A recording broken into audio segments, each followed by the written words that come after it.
E aí a gente tem a outra situação, que são os clubes que não disputaram o Mundial e estavam parados se preparando. Que é o fato de 2 clubes que estavam em ascensão aqui no Brasil, que são Cruzeiro e Bahia, né? Acho que eu ia citar até o Inter, mas o Inter começou bem mal o Brasileirão. Tem aquela questão do Inter começar a ir muito bem, aí chega no momento ali que o Inter cai.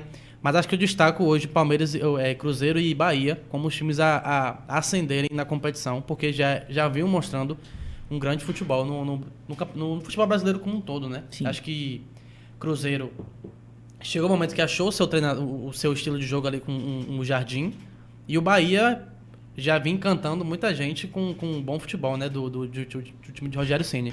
Queria perguntar para vocês se tem mais algum time que vai aproveitar esse tempo, dessa paralisação, para poder subir na tabela, ou se de fato esses 2 ali, ou 3 ou 4 que vocês acharem, são os times que brigam ali para aproveitar desse calendário cheio, né? Porque, querendo ou não, Flamengo, Palmeiras, Botafogo e Fluminense estão parados de jogar em momento nenhum. Uhum. Inclusive, eles podem se aproveitar fisicamente disso, entendeu?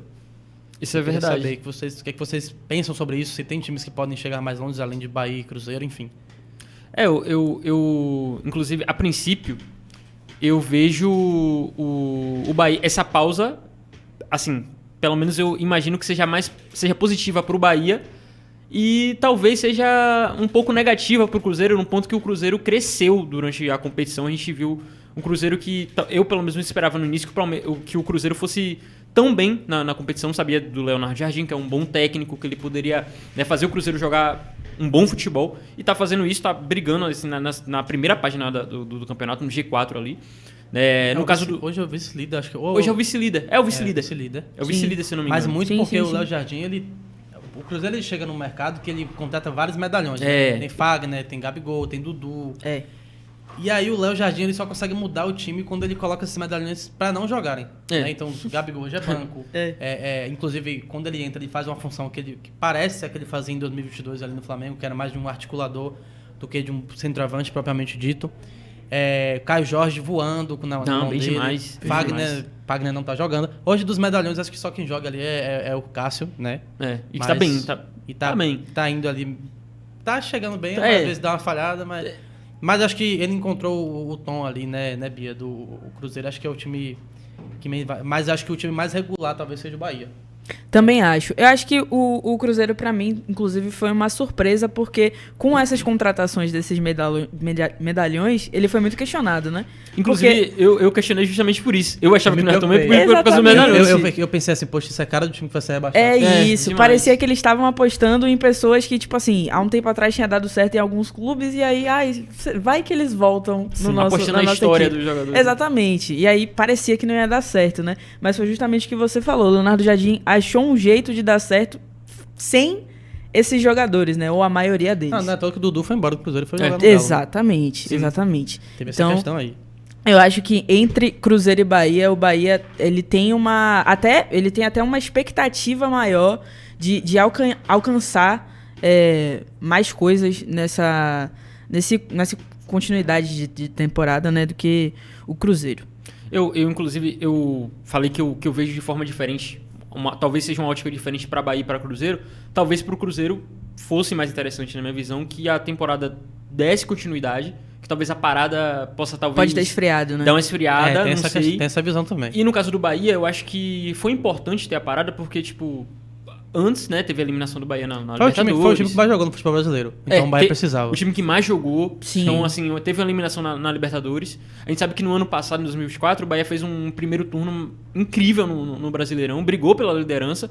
E quando deu aquela pausa no final do primeiro turno, pra até metade do segundo turno, o Bahia deu aquela decaída, oscilou bastante. Muito porque também não tinha elenco. Hoje o Bahia que tem elenco. Hoje o Bahia tem peça de reposição para todas as posições. Isso é verdade. Perfeito. Pode se questionar ali se a peça de reposição é melhor do que o que está no titular, obviamente não.